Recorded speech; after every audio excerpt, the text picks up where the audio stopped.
ஏசப்பா, இன்னைக்கு நிறைய டவுட் இருக்கு, ஒன்னொன்னா கேட்கட்டுமா? மகனே, கண்டிப்பா கேட்கலாம். ஏசப்பா, இப்ப எல்லாரும் இந்த வாட்ஸ்அப் குரூப்ல தான் பேரை கொஸ்டின் அனுப்புறாங்க.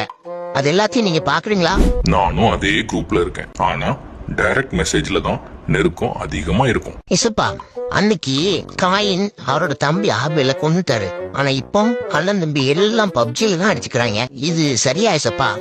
அன்னைக்கா இருந்தாலும் இன்னைக்கா இருந்தாலும் பப்ஜியா இருந்தாலும் பகையா இருந்தாலும் எல்லாத்துக்கும் காரணம் கோபம் தான். அது மட்டும் கூடவே கூடாது.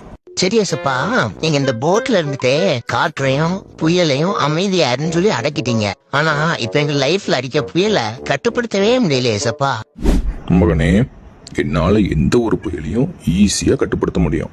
ஆனா உன்னோட லைஃப்ல வர இந்த புயல் உன்னோட பொறுமைய சோதிக்கிறதுக்காக மட்டும்தான்.